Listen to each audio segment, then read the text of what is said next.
Morning, everybody. Welcome to Wednesday live coffee talk show. It's a privilege to be here. This is a show where I bring you love, courage, and connection. Every Wednesday, I will invite a speaker, a guest, a coach, anyone who had gone through a transformational journey, and they have very important message to share. Today, it's a privilege. It is absolutely a joy to have Susan Bucker to be on the show today. Let me just tell you a little bit about Susan. Susan, so the list can be quite long, so fasten your seatbelt because you're ready for this. Susan Bucker is a psychotherapist and board licensed clinical social worker with 30 plus years of experiences, skill in individual, family, and group therapy. She's worked with single families, couples, children, teens, seniors, and multi-generational families. Born and raised in New York, has practiced in Boston, the Midwest, multiple places. She has a worldwide ethnic background. She loves people and always has. She lectured even at thousands of people. Speaking in front of thousands of people is a joy to her. She's spoken on television. She's musical oriented. She writes songs, and she is presently working on 2 books. She is also the founder of 2 organizations, A Golden Heart, which is an organization where the goal is to raise money to keep one's loved one at home where they belong. This may include someone with a physical illness or a mental illness. She is also the founder of C.H.A.N.G.E, which stands for Come Help Another Notice Greatness Emerge. Change. A complete system of individual and group support for women of all ages. It is a safe place where women grow from one another's strength and wisdom, and she is a living example of women empowerment. Some topics include loneliness, illness, divorce, marriage, bullying, cyberbullying, sense of self, and more. Please join me with a warm welcome. And if you're watching this live, please let us know that you are here. Make a comment. Let us know where you're watching us from. Join us on a beautiful conversation with Susan Bucker. Hi, Susan. Hi, Michelle. Thank you so much for having me here today. I'm completely honored to be here, and I want to tell everybody that Michelle is someone very important to me. We met kind of on LinkedIn, I think, or it might have been Facebook, and we just took to each other immediately and decided that from now on we're going to work together. So we have a psychotherapist and a coach working together. And I think that's going to be very exciting. We're going to make sure everyone's in the right place in their heads and their bodies, etc. And then we're going to help them go on a journey that they never thought they could do before. So it's an absolute pleasure to be here today. Thank you. And thank you everyone who is here listening. I'm going to start by telling you about my organization. And my organization, as Michelle explained, is called C.H.A.N.G.E. And change is important for many, many reasons. Because in order for us to be successful, one doesn't always see one's own success. We see that happens all the time. You may think, I'm doing an okay job, or I look okay, or whatever, but you don't really always give oneself, one doesn't always give oneself credit for what they've done. And that's where the feedback of another person comes in. And we'll talk much more about that as we go. Change is a dynamic group approach for women of all ages. It's a place where twice a month or more often, we will learn, laugh, cry, and share. It's a complete system of support. And I emphasize that because change will also include advocacy if someone's in the hospital and needs support, if someone has a breakdown and needs support. There are many, many times in our lives we need support. And we're going to be starting with virtual groups because that seems to be the way of the world right now.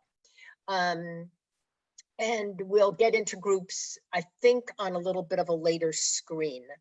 I want to start really by saying that we really need every woman and girl to participate and share her wisdom. Every voice is unique and every voice must be heard. And I believe that you have the screen, Michelle, in front of them. They can see my website.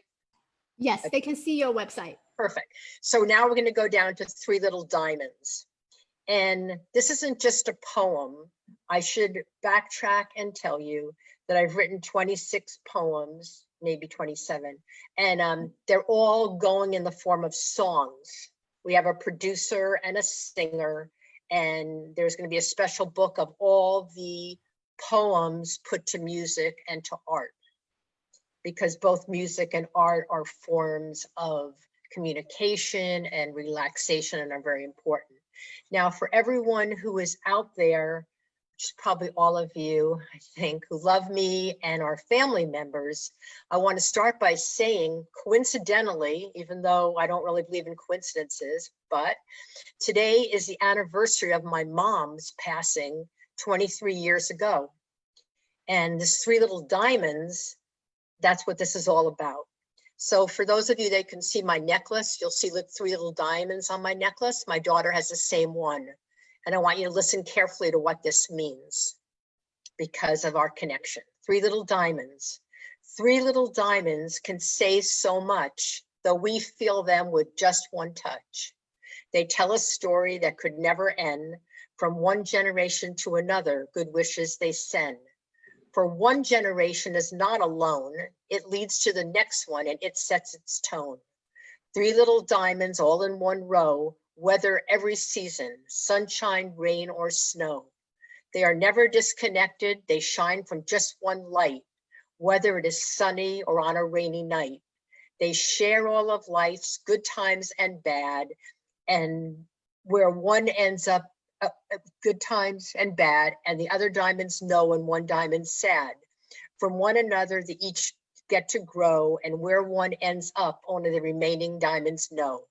From mother to daughter, grandmother to granddaughter, from daughter to daughter of her own, three little diamonds never shine alone.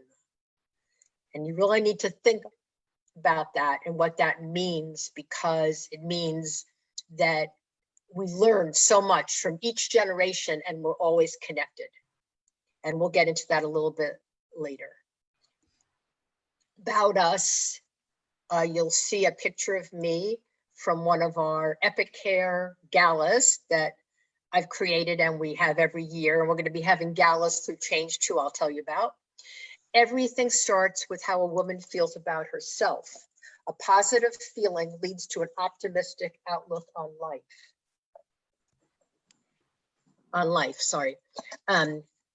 Our self-esteem begins its formation at birth. It continues throughout and becomes both strengthened and weakened at various intervals. This is normal as we are human and feelings vary. A persisting negative state is dangerous and prevents a girl from being successful and happy. It can be overcome, but not without a strong commitment. Very often, one cannot see her own strengths. It may take another person very often one cannot see their own strengths. It may take another person's perspective for them to come through. We are all wise, but in different ways. I love women and watching each grow and reap the reward so deserved. This is what puts an everlasting smile on my face. Remember the three little diamonds, sparkling, wise, beautiful, long, and lasting. And with that, I'm going to tell you a short story that I think you'll enjoy. So at one of our meetings, before you go to groups and schedules, which will be our next part, at one of our meetings, we had a lovely young woman, probably about 25, 26, and we were asking her about her education. And she said, oh, I just go to junior college and I'm studying psychology. So I didn't say a word. I wanted to see if anyone else would pick up on it. And one of the members said, what do you mean you just go to junior college? and study psychology. You go to college and you study psychology. It doesn't matter what school you go to. We want you to hold your head up high and say, I'm going to college and I'm studying psychology and I'm really proud of it. And she laughed and she got it. So that was very important to me that happened. Because the point is, why is one college better than another? It doesn't make any difference. Okay, so on our groups, I want to talk to you a little bit about our groups. So we could start at younger than 13, but I just sort of chose 13 for the purpose of starting somewhere. So the 13 plus group will deal with self-esteem, college preparation, social media, bullying, peer pressure, exercise and healthy eating, and many other things, but I want just so much you can fit in one diagram. The topics for young women 18 plus will include relationships, planning ahead, self-empowerment, career planning, time management, bullying, and developing healthy routines. Also very, very important. And this will be done through all kinds of therapeutic modes, which I use. Topics for women will include prioritizing yourself, self-advocating, marriage, divorce, loss and grief, healthy lifestyle, mother-daughter dynamic. And I'll speak separately about this, but another topic of all ages will include dealing with very sad times in one's life, losing a child, losing a parent, losing one's health, developing a chronic illness. All of this will be included, and all members of the family will be invited. I want to add here that one of my clients that I deal with right now, I have sessions with a wonderful mom, and then she said, I'd like to bring in my young twins. They need a session, a boy and girl twin. So the two twins come in and they're 5 years old. So I had to set up the office a little bit differently to do a session for the 5-year-olds, but one twin says, my mom, don't listen to a word she's saying. She's doing lousy. She's not following through with anything you tell her to do, and she's not doing well. And the daughter says, oh, mom's doing okay, et cetera, et cetera. So I got very involved with play therapy and et cetera. And, we're doing some very important work. So there'll be groups per age. Before any kind of group is done, a topic will be announced, so everyone will know what we're going to be dealing with at that given time. However, because it is the groups will belong to the members of the group, and the groups will be formed as we have enough members to form a group. So they are your groups. They're not my groups. I don't hold any ownership to these groups. These are your groups, and we will be discussing the things that are important to you. So, for example, if we have a tragedy or whatever may happen in between groups, somebody may say, now I'm going to refer now to 18 plus, I have to talk to you today about my mom. My mom is in the hospital and, she's very, very, very bad shape, and I'm very, very sad and I need help. And that will definitely take precedence over bullying that time. We'll get back to bullying. One thing about how I like to do things is I'm not rigid in any way. We devise our different ideas as we go. Okay. And I want to tell you a little story here that I hope my daughter won't be angry with me for telling, but I think she'll be okay. And this story has to do with empowerment of a number of girls, with my daughter Amy being the leader when they were probably going into 10th grade. So they were starting high school, and they all wanted to, they'd been practicing all summer. They all wanted to be on the dance team. And as some of you may know, a dance team can be kind of exclusive, and it's not easy to get on a dance team. So letters came in the summer, and sure enough, Amy was on the dance team, and so were her friends. And they were very, very excited. Now it's the first day of school, and they all report to the dance teacher, and the dance teacher says, you and the other 10 girls next to you are not in the dance club. You're all going to go to PE. You didn't make the dance. And the girls said, what do you mean we didn't make the dance? Here are our letters. We can prove. Here's our letters. We did make dance. Nope, you didn't make dance. So Amy called me up quite upset, and the other girls were all crying. They weren't even coherent. And Amy told me the story, and I said, Amy, I want to share something with you. If you went into Macy's and you wanted to buy a couch, and the couch was marked at $100, so you bought the couch for $100. And a few days later, Macy's called you and they said, that was a mistake. That couch is worth $1,000. What would you do?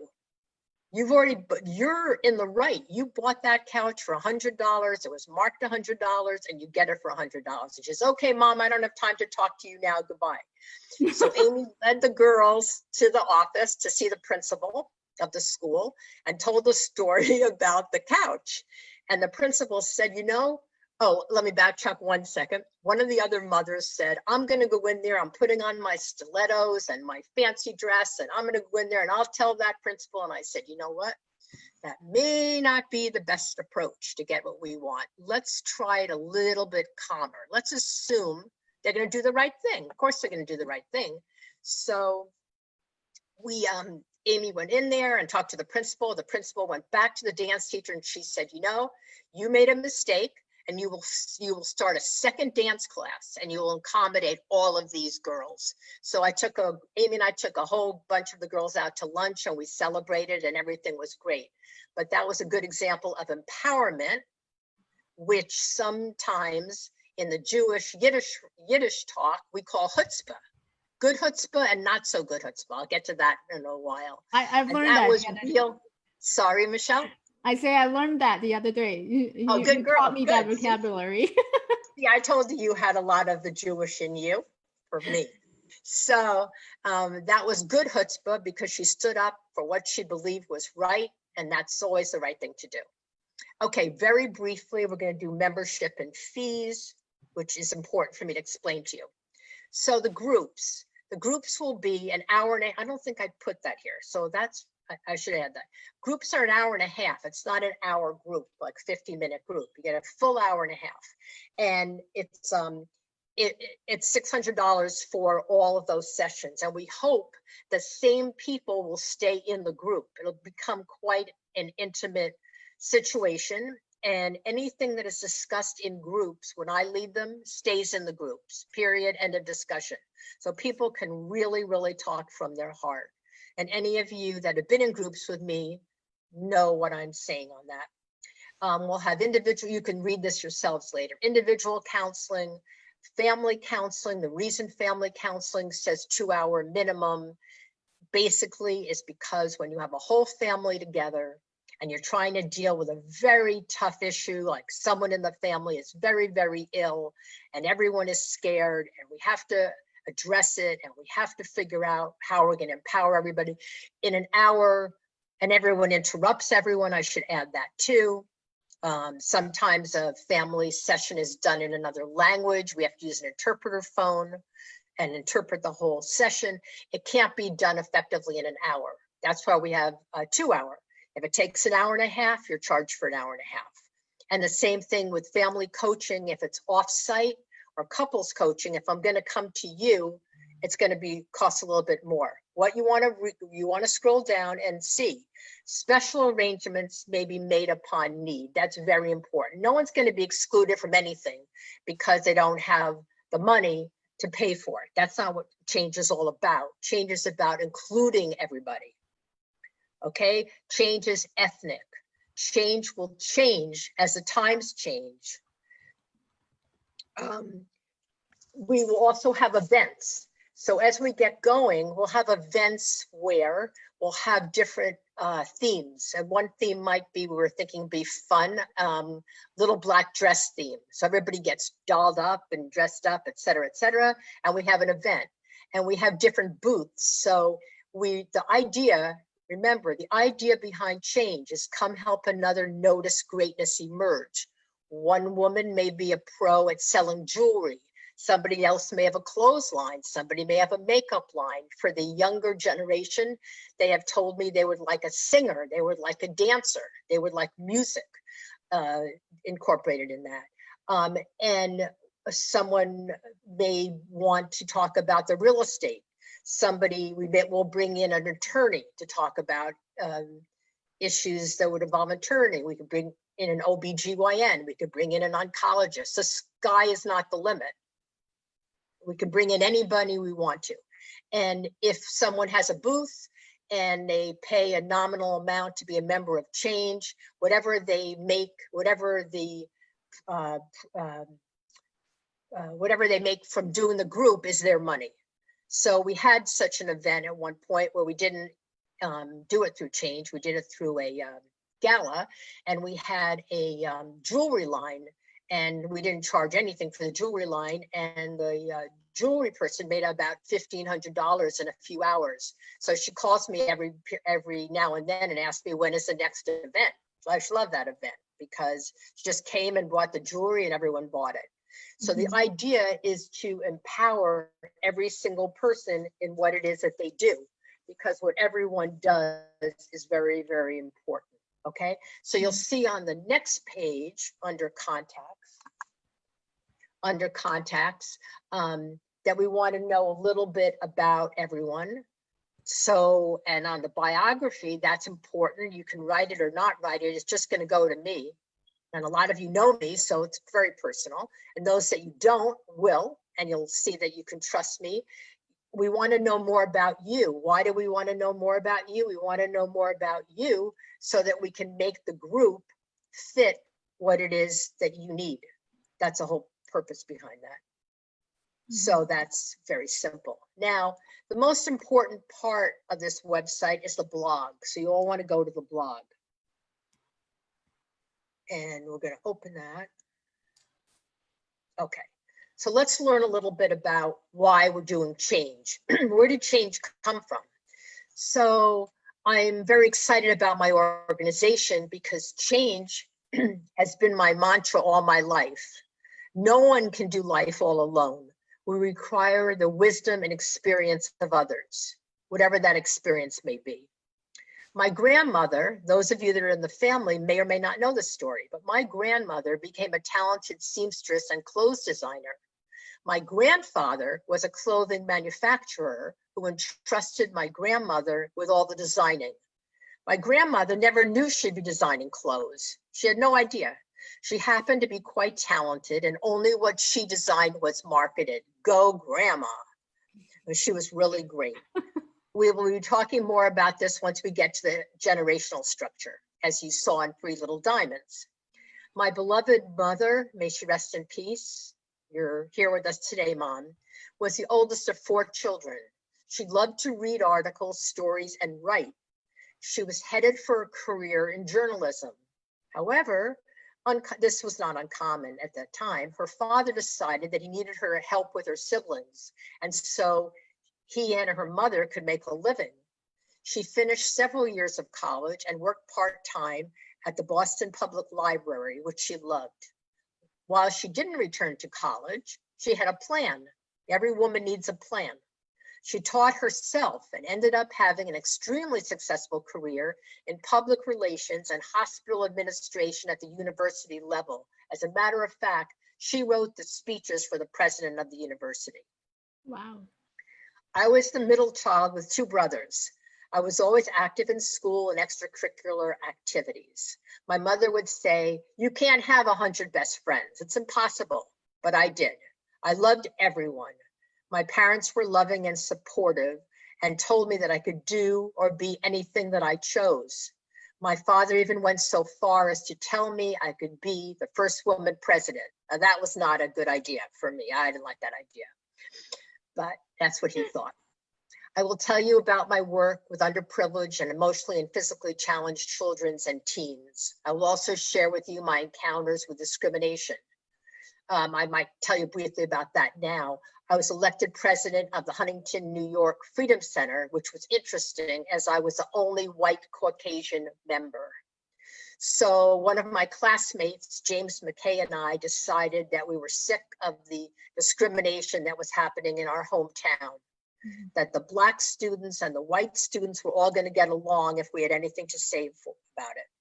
So we started the Huntington Freedom Center, and it started out very slowly, but we started having events, and we invited each of us invited all of our friends, James being Black and me being white. And before we knew it, we had a whole good group of people that were helping one another. So the idea of people helping one another, I think, is in my blood, must be in my genes. It is. And when I came home and told my parents I was elected president, they said I couldn't be president. That was ridiculous. I was the only white girl in the Freedom Center. How about making me vice president? James could be president, I'd be vice president. So I said, all right, I'll be vice president. What do I care? But that's what happened. So how a girl grows up is very, very, very, very important. A lot of girls do not have the love and attention that I had. People will say, her parents might say to her, why do you dress like that? Only a B grade? Why not an A? Your friend wears her hair so pretty. Why don't you? Why didn't you go out for sports? Are you too shy or afraid? Damaging, damaging, damaging. This is how and where low self-esteem may begin. This is bullying. It is making another person inferior to make oneself feel better. That is bullying. That's not okay. We must help one another and rise above these words. Did you know, for example, that one of the greatest differences between a successful teacher, and I hope we have some listening today, and an unsuccessful one is her attitude. 99% of success is attitude. Before I go on, I'm going to say at this point, for some of the people that are joining us and for a topic that is so close to my heart, that when people are dealing with cancer, diabetes, cardiology problems, bariatric problems, all kinds of problems, it's very, very, very, very difficult. And people need support. People need advocacy. It's not easy to go to a doctor, go to have chemotherapy, or to keep your diabetes in perfect control. None of that is easy. It's very, very, very difficult. And we all need to help one another. And we all need to feel that there's no reason to do it all by yourself. There's just absolutely no reason at all. We're all here for each other. We're all here to mentor and help one another. This is a perfect introduction to my daughter, Amy. Amy is kind, positive, non-judgmental, and completely present. She proudly serves as a counselor, an AMFT in 2 Catholic schools, and now is beginning her private practice. She knew what she wanted to do since she was a little girl, and we told her that this was going to be a great thing for her to do. And she became she's starting her private practice. As a matter of fact, she has clients today, and she holds her head up high and figures that she'll do the best she can. She knows, as she's been taught all her life, and I believe strongly in, if we lived a million zillion years, no one knows everything. A person who tells me they know everything, I get really scared. I say, oh, I have a lot of work to do with this person, because no one who's bright knows everything. There's so much to learn. So this is another part of change. We're all going to learn from one another. And I wanted to explain to you that being a girl is not just being a girl or being a woman. It's a gift. It's an honor. You are, after all, a diamond who never shines alone.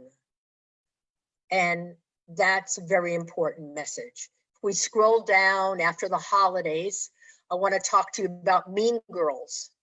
We all know this girl. She is popular with both boys and girls, and everyone wants to be her friend. She dresses perfectly, tells lies to boost herself, spreads rumors, and is mean to those she doesn't like. She is a mean girl.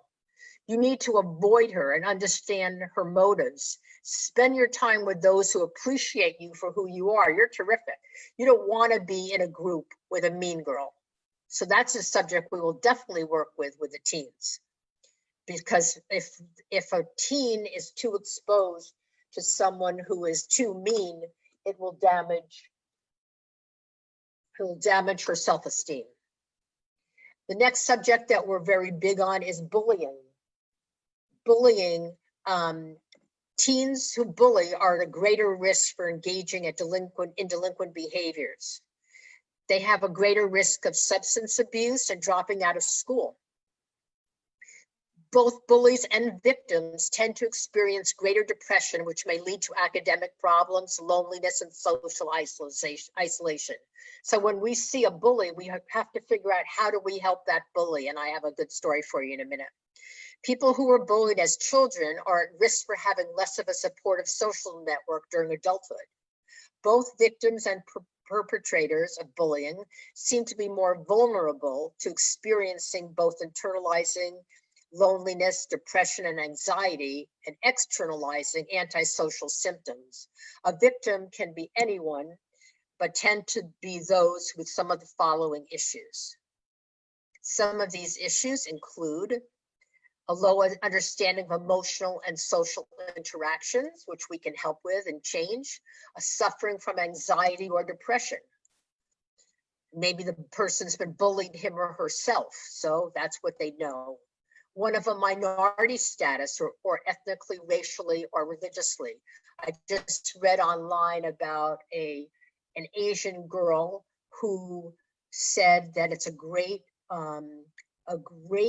honor, but the most fearful experience to go on social media, because she feels that she is quite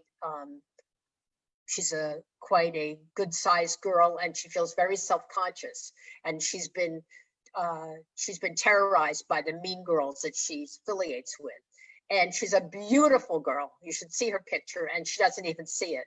So I made a point of responding to her. I hope she will join C.H.A.N.G.E. She has a lot she can teach us, but we're not interested in what ethnicity somebody is, or we're interested in it, but we're not going to look at it as any kind of issue. Everyone is the same. We're going to help people with physical and learning disabilities. We'll always be in a spot that will be accessible to everybody. We will deal with sexual orientation and gender identity. A teen who is bullied, remember, is at risk for physical injury, depression, anxiety, loneliness, isolation, low self-esteem, suicidal tendencies, alcohol or drug abuse. I do a lot of work with that. Even heart palpitations, sleep disturbances, frequent absences from school, poor performance at school, hostile behavior. A bully needs help. In other words, if somebody has a problem, they need help. And a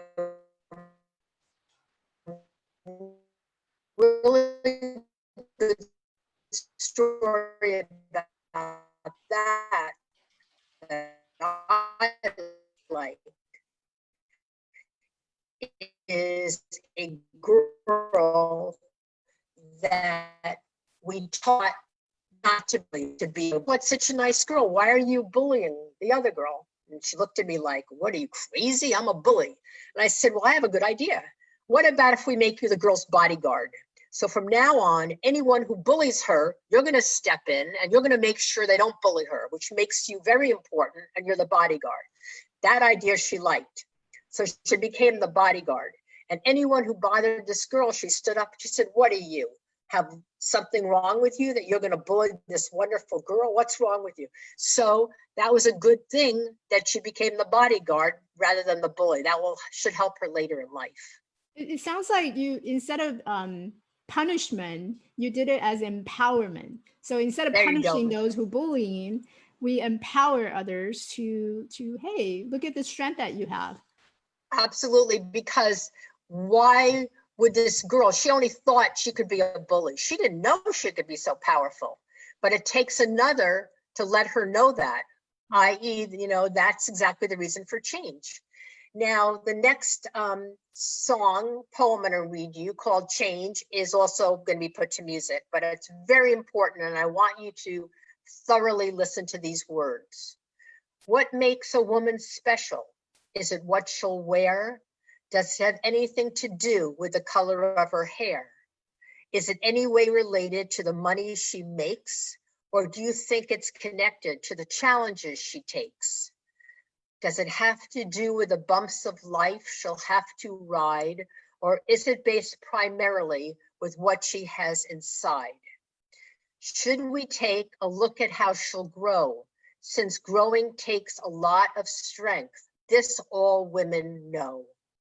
What recognition is given to,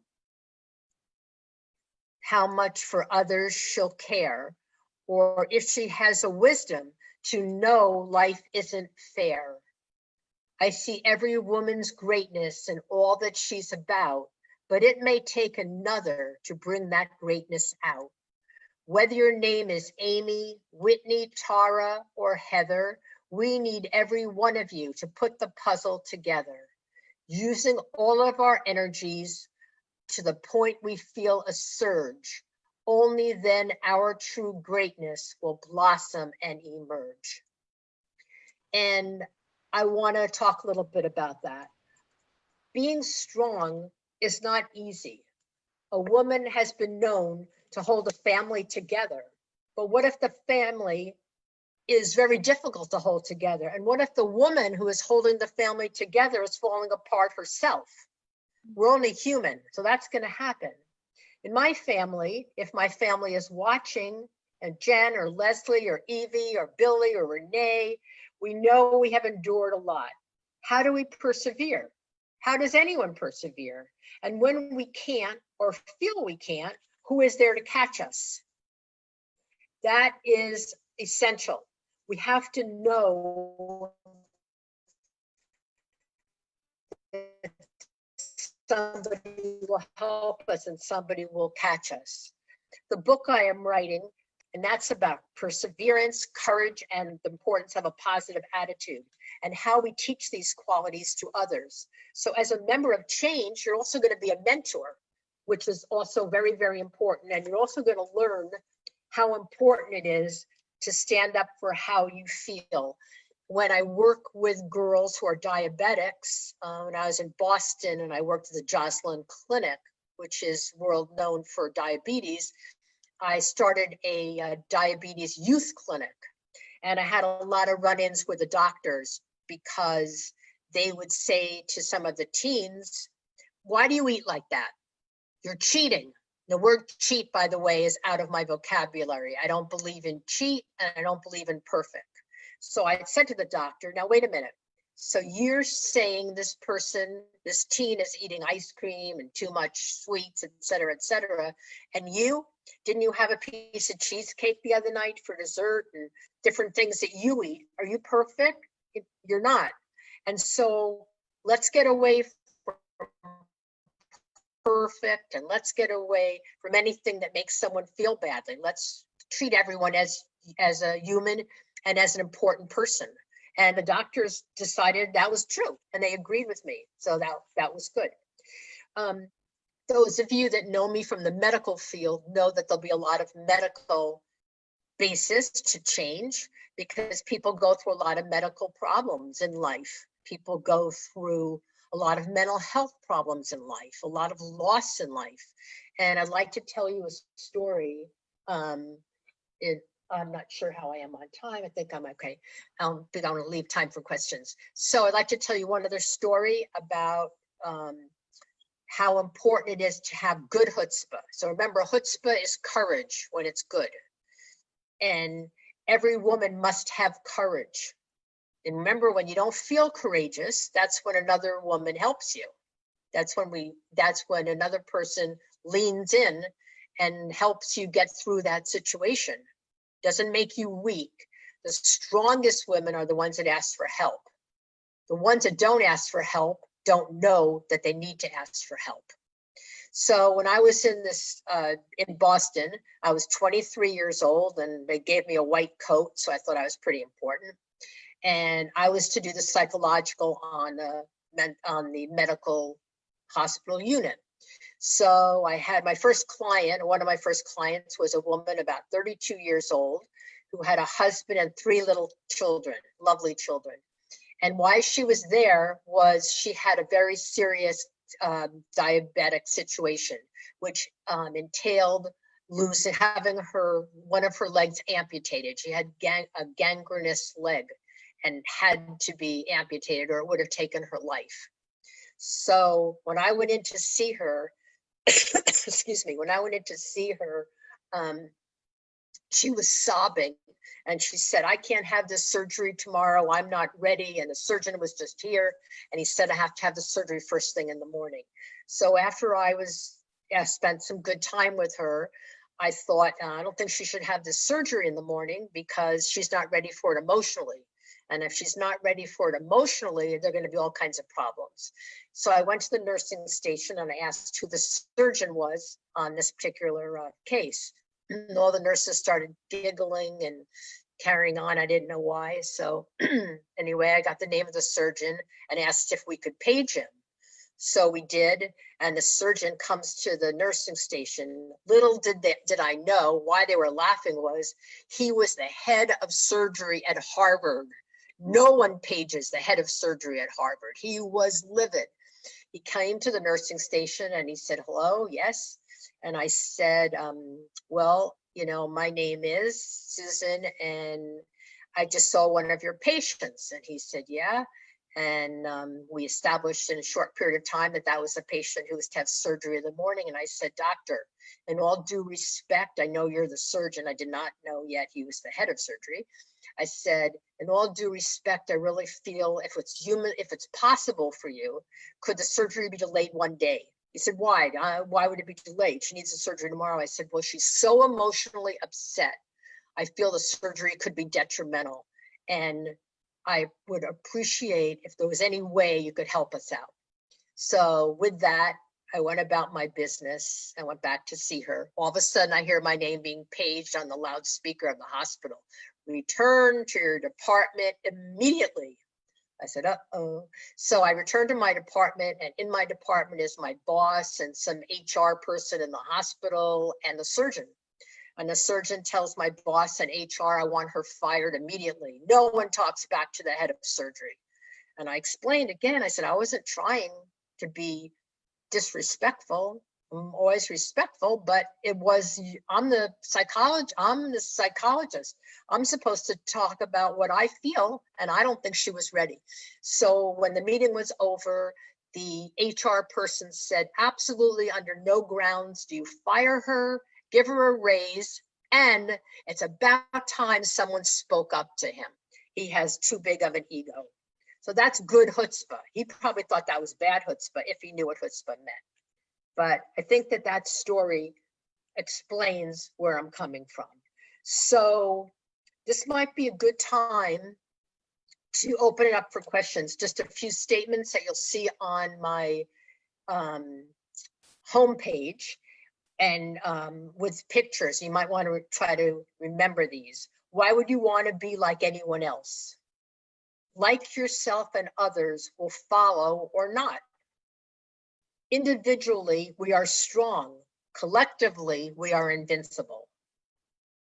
Outward beauty originates from within. Be comfortable with being awesome. There is no such thing as perfect. And let me just see if I want to add, women are diamonds. Every woman is as beautiful as she believes. And so by joining C.H.A.N.G.E, whether you want to be a client, whether you want to be in a group, whether you want individual, whether you want to bring your daughters in, let's work together to really help empower ourselves, our daughters, and all women. And I'm just going to end by saying, those of you I don't know this, but those of you, one who will be, what would you say, in any way act or be or feel, because I don't, superior to anyone else. We'll work as a team. There'll be some great nurses and doctors and lawyers and people who have had tragedies, and young girls and older girls and all kinds of girls and women, and we'll all work together and we'll make this a great big success. And thank you, Michelle, for having me on such a wonderful show. And I thought I would turn this back over to you at this point. Thank you so much, Susan. I think Susan really, really inspired me, and she's really my role model. She speaks on her mind. So when I get on the phone, Susan is that's just cut to the chase, and that just get to the point.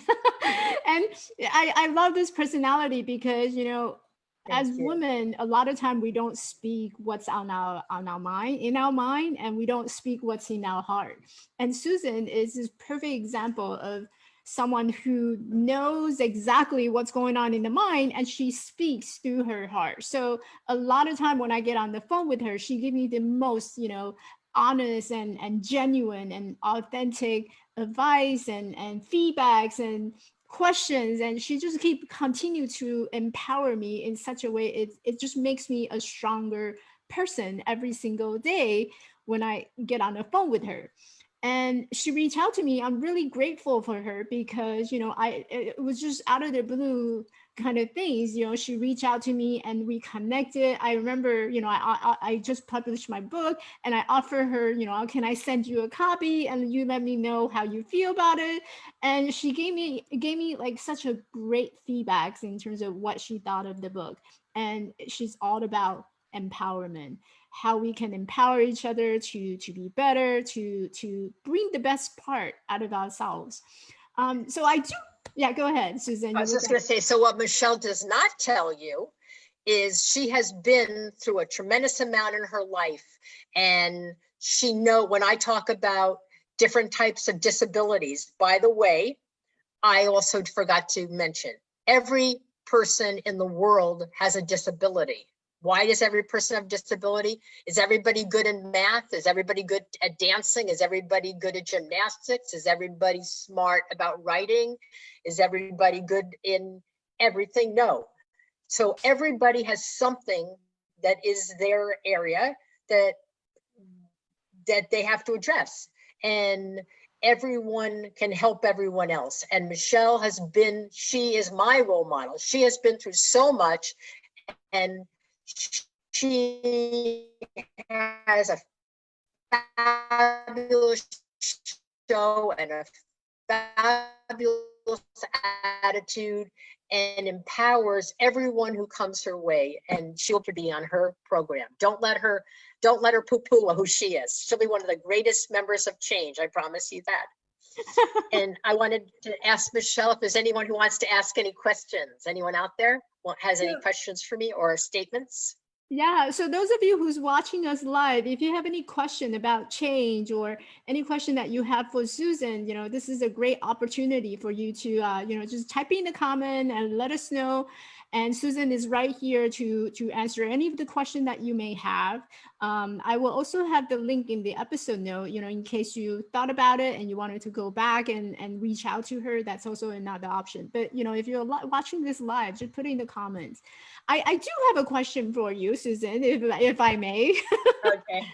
So we all know that there's so many different things that the therapy, is covering. What is your perspective in terms of combining the therapy and coaching together? What is the value behind that? What was the last word, Michelle? Sorry. What would be Combining the the therapy. value of combining, the therapy versus coaching? What is the Oh, difference? that's a great question. Okay. So in my opinion, this is in my opinion. In my opinion, before one can be most effectively coached, one needs to know what she's all about and have a plan. It will be like going in for an interview and having no plan of what you wanted. So when your interviewer said, oh, you want to work 2 days, 3 days, you want to work in Timbuktu, you want to work in San Francisco, and you haven't thought anything out, and you don't know what you feel, it would be difficult. The person would then come to Michelle and say, can you help me? It's very important to know who you are. And sometimes people say, oh my God, I don't want to start in with therapy. I'll be there for a light year of all my life. No, you may not be. You may be there for a shorter period of time. It may be the greatest activity of your life that you love, because we're going to talk about so many things and empower so many people. But the point is, first you have to feel and know yourself, and then you can have someone guide you and direct you. Does that help? Yeah, I love that because I think a lot of my clients, they come to me and I feel there's something that's still in their life that they haven't really talked about and addressed. And I personally really believe in the value of therapy. And I believe so I work in a healthcare modality. And in healthcare, we always talk about incorporating the multidiscipline. And the Absolutely. multidiscipline, right, involve your therapist, your counselor, your social worker, your physician, everybody who come together to take care of the well-being of an individual. And so the same idea apply to therapy and coaching. If there's something that I cannot do, and it would be a complete violation of the federal federation regulation in terms of coaching, that I cannot do, that you can benefit from seeing a therapist. So That makes such good sense. That's why we're a team. And I think that if a woman knows that it's good to present your best self. Now, if you're going to do something that's inappropriate, to get dressed a certain, you need to know what's appropriate for what occasion and how you want to come across. But the most important thing is knowing your heart, believing in yourself, really believe in yourself. I tell a story about the Bay Bridge, and it's very simple, but it works. If you're going to walking and the Bay Bridge is to the right, and you're walking with 100 other people, and they all say the Bay Bridge is to the left, but it's to the right, you go to the left because everyone else says the left, or do you go to the right? I say you go to the right. They end up wherever they end up, but you're going to end up where you want to be. And it's the same thing for all my medical people. When you go see a doctor, I always tell them, who's in charge of your team? Your doctor's not in charge of your team. Your radiation oncologist, your oncologist, your endocrinologist, your OB, whoever it might be, your attorney, and you're going for legal, you are in charge. So how you feel about yourself is key across the board. I can't see any exception. That's why I love so much what I do, because it just brings me inordinate amounts of joy.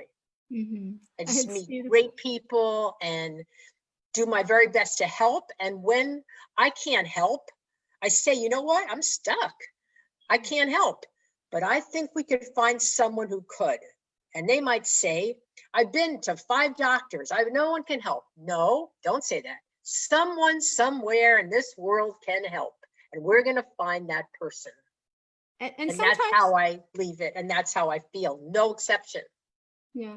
And sometimes the fact that we gone to 5 different doctors just means that, we didn't go to the right one. And, we Right. will find that right one. So now that you come to me, I can help you in finding that right one. That's right. Exactly. I can get the person ready in their mind, and they can feel confident, and then you can guide them. I Yeah. just want to empower, and I feel that it's particularly in every generation, and that's the generational poem. In every generation, going back to my grandmother, great grandmother, every woman had to fight for what she had. We all fight for who we are and what we have. And I'm not talking material things. You notice that I'm not in the poem when you read it again. So I'm talking fight for what you want. Don't say, I can't do this. I don't have the education. Or I just, I didn't get into this college, so I'm not as smart as someone else. You may be 20,000 times smarter. You just might not be as book smart as them. You may know the world better. Lean on. If you've had a loss in the family, lean on whomever can help you. That's my mantra. And it's never failed me. So I feel if it's never failed me, we all ought to try it. And I know I need help, and I think we all should help each other. And That's yeah, why I'm here. and I know that because I've been supporting Susan with the technical part that I'm really proud of. Thank Susan, you. one last question. So Okay. for someone who's really caught up in their head right now, and they are in that transition where they know they need the importance of finding out who they are, but they're all stuck in their head, what would be one advice that you can share with us today? Would it be with your coaching, or would it be coming to me? Coming to you, you're a therapist. They're looking for a therapy. So the first thing I tell them is, you have a great head and you have great ideas. And now we have to try to sift through some of those ideas. And that was a very good question, Michelle, because I always say to them, let's start with one thing. Let's start with one thing. And I always equate it to a plate of spaghetti. So I say to them, if you have a plate of spaghetti, pretend your problems as it would be a plate of spaghetti. Who the heck would know where to start, right? There's so many noodles on the plate. So I say, you take out 5 noodles. And those 5 noodles will be where you're going to start, with one of those 5 noodles. And as you finish with the 5 noodles, you can add 6 noodles. And if you're not quite at 6 noodles, you go back to 4 noodles. But you have some kind of a framework, and you don't try to go faster than you can go. Does that help? Yes, absolutely. Because it totally reminded me of my own journey. You know, I was throwing spaghetti on the wall and trying to figure out which one do I figure out for myself first. We all do that. We all do that. And we all think we know the answer, and we're all in a hurry. And my family likes to tease me about that. And they'll say, you're too bada bing. You shouldn't be so bada bing. That's their joke with me and my family. And I guess I am sometimes, but other times I'm not at all. If I know what I want, I guess I am. Yeah, I know I want this organization, and I'm gonna do everything and anything together to make it work.